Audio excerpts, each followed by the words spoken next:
everyone. We are out here on the ramp with the 441. Gonna go ahead and do an engine start and show you guys the Garrett simulation. So real quick, only thing that we have to do in terms of an external pre-flight for a ground run here is just make sure that the props are clear and flat. And by flat, I mean on the start locks in that nice flat pitch you see there. Results in the least amount of air resistance during the start procedure and ensures that you won't end up with a hung start. Make sure that those inlets, the plugs have been removed and they are clear from any obstructions. Make sure that our wheel chocks are in place, which they are. Make sure that our exhaust covers have been removed, which they have. And we are good to go ahead and get in the airplane, do an engine start. So here we go. We are in the cockpit of the Conquest II, ready to go ahead and do our engine start so I can show you the awesome Garrett simulation we have for you here. So we've already done our pre-flight inspection. We've got no passengers to brief. We're not going flying right now. I'm going to show you guys a takeoff in the next video. So we've already done our pre-flight. We're just going to do the abbreviated engine start procedure for our ground run today. Make sure that our condition levers are in the start and taxi position, which they are. These levers in the 441 and most other Garretts, for all intents and purposes, live in one of two places. They're either in the start and taxi range, where they are now, or they are up here in the takeoff, climb, and landing range, which is also the cruise range. They can be pulled back ever so slightly, like to right there at the most, which will step your engine RPM down by about 1.5 to 2%. It quiets the cabin down a little bit, but most operators choose to fly them all the way up because it's not that much of a noise difference, and you know why there's really no reason to sacrifice the performance. It really doesn't influence your fuel burns, so most of them leave them all the way up. But for engine start, they are down in the start and taxi range, which they are. Our throttles are on the ground idle detent where they're supposed to be. So we are going to go ahead now, flip on the master battery switch. If I can get my joystick consignment to work. There we go. Master battery's on. We're looking for 24 volts at a minimum for the engine start. We got about 24.5 volts, so we're good there. We're going to go ahead and reset our generators left and right. They are reset. And recognition light, we're going to leave that on since we don't have a beacon. We'll try and be courteous as we can. The parking brake is set. We are going to do a feather valve check and an NTS check. I'll show you guys that. Both of which are the feather valve check is not mandatory every flight.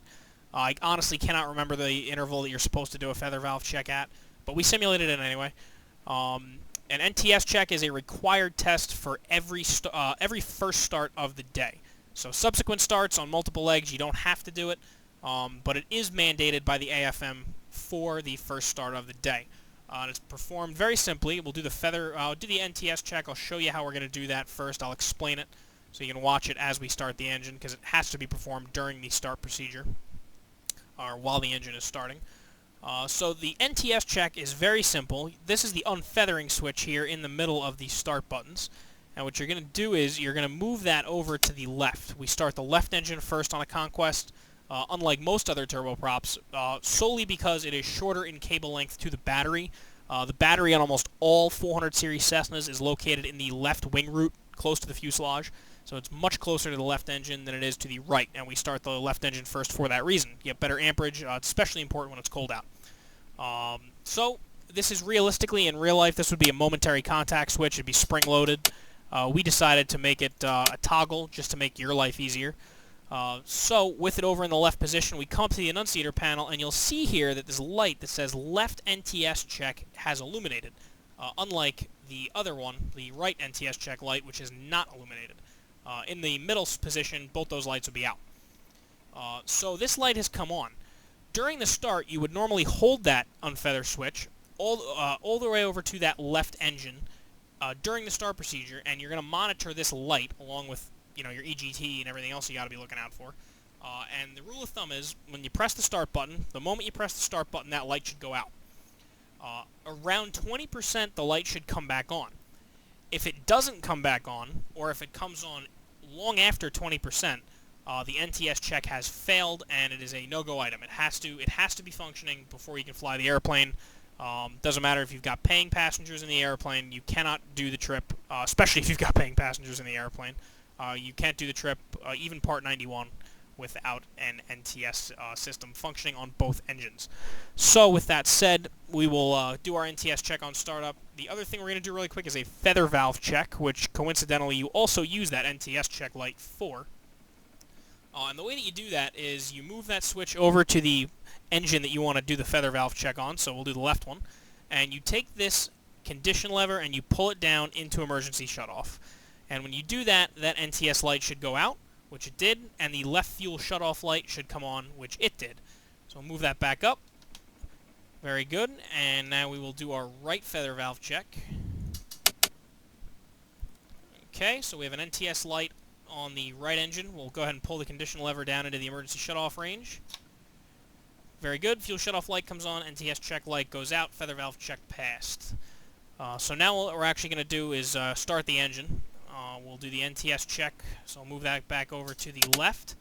As soon as we hit that start button, we're going to be looking for prop rotation. One thing we're really proud of on the 441 is, as far as we know, we're the first to ever simulate an accurate prop animation on a Garrett TPE-331 during engine start. Due to flight sim restrictions, most people that have tried to simulate this engine, even those that have come very close, nobody's really gotten this prop to spin up the way it should. And as someone that has operated this airplane in real life, I'll tell you that we have it dead on. It's perfect.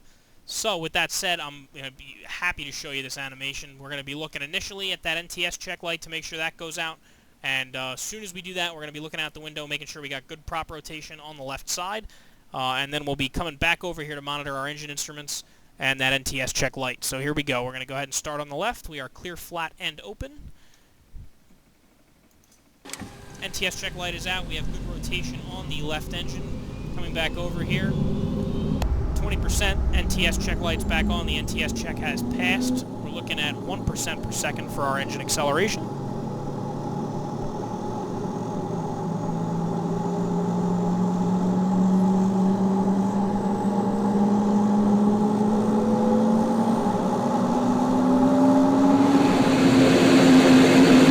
Okay, the idle out at about 69–70%. That's a good start on the left side. We'll go ahead and throw on our left generator to recharge the battery. Good generator amps on the left side, below 200 amps.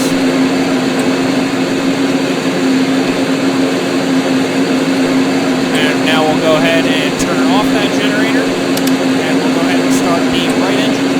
So, unfeather switch over to the right side. Okay, the unfeather switch is over to the right side. NTS lights on, and here we go.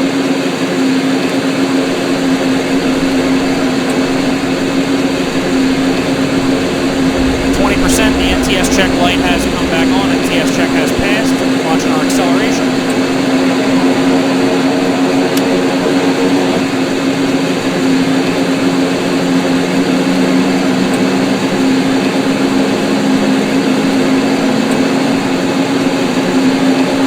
Good start on the right side. We can throw both our generators on.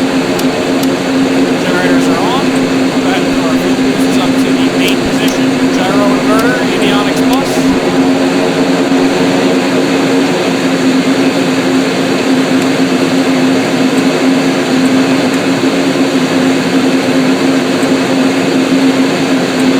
Okay, our annunciator panel is extinguished. All we have are the beta range lights.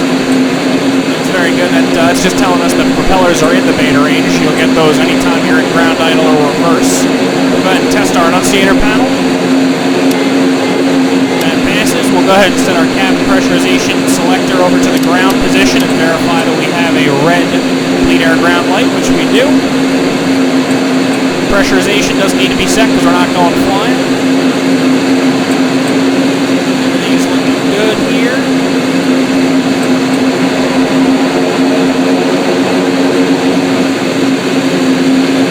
Our gyros are erect, headings agree, we have no flags. Our RVSM altimeter has come to life. Go ahead and set that. And now I'll show you the two different positions here on the condition levers. The engines are now idling in their normal idle position of about 70%. When we move these condition levers up to the takeoff, climb, and landing range, they will accelerate up to their normal operating RPM of 100%. That comes with it a noticeable change in sound. And we've, again, simulated this in its entirety, so I'll show you that right now. And normally you'd move these condition levers up just before takeoff. Normally as you're entering the runway, you'll move these up to takeoff, climb, and landing. So I'll show you that right now. Here we go. And I'll move them up, and you can watch the engine RPM gauges and listen.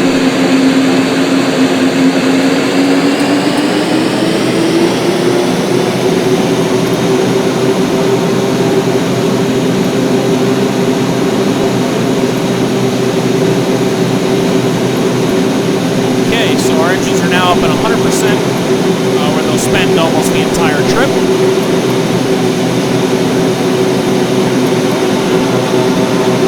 And now I'll show you the sound transition and reduction in RPM when you move them from takeoff, climb, and landing back into start and taxi. And normally you do that on the rollout before you clear the runway. Many operators don't do it on the rollout while they're actually still in the beta range. So I'll go ahead and move those back down for you now.